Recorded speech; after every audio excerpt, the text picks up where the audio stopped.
அனைவருக்கும் வணக்கம். பூம்புகார் அருகிலுள்ள சாயாவனம் என்ற இடத்தில் பிறந்தவர் ஏற்பகையார்.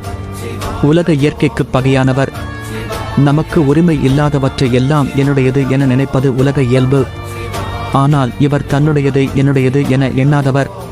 அடியார்பால் அன்பும் நேசமும் கொண்டவர்.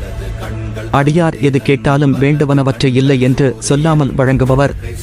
உலக இயலுக்கு பகையானவர்.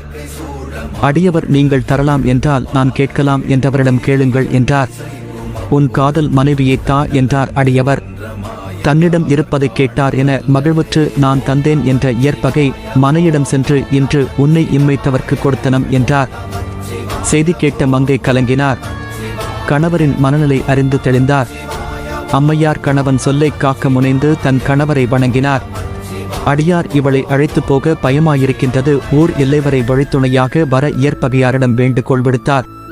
அவரே வருகிறேன் என உடைவாளை எடுத்துக்கொண்டு துணைக்குச் சென்றார். இச்செயலை அறிந்த சுற்றத்தாரும் ஊர் மக்களும் அதை தடுக்க முடிவு கொண்டனர். தன் முடிவை சொன்ன ஏற்பகையார் ஏற்றுக்கொள்ளாமல் தடுத்த அனைவரையும் வெட்டி வீழ்த்தினார். பின்னர் அடியவரிடம் நீங்கள் புறப்படுங்கள் என்றார். அடியவரும் அம்மையாரும் ஒரு திசையிலும் ஏற்பகையார் ஒரு திசையிலும் சென்றனர். எந்தவித கவலையோ துன்பமோ இன்றி போகின்ற ஏற்பகையாரைக் கண்ட அடியவர் வியந்து சொன்னார், பொய்தரும் உள்ளம் இல்லான் பார்க்கிலன் போனான் அவரின் பற்றற்ற உள்ளத்தை பாராட்டுகிறார். ஏற்பகை முனிவா நீவா என குரல் கேட்டு திரும்பினார் ஏற்பகையார். பெருமான் வானில் வெள்ளிவிடை மீது தோன்றி உன் துணைவியோடு நம்முடன் வா என அருள் புரிந்தார். அடுத்த காணொலியில் இளையான்குடி மாறநாயனார் கதையை தெரிந்து கொள்ளப் போகிறோம். கவிழ்ந்த போது வைத்து வைத்தடுக்குவார்.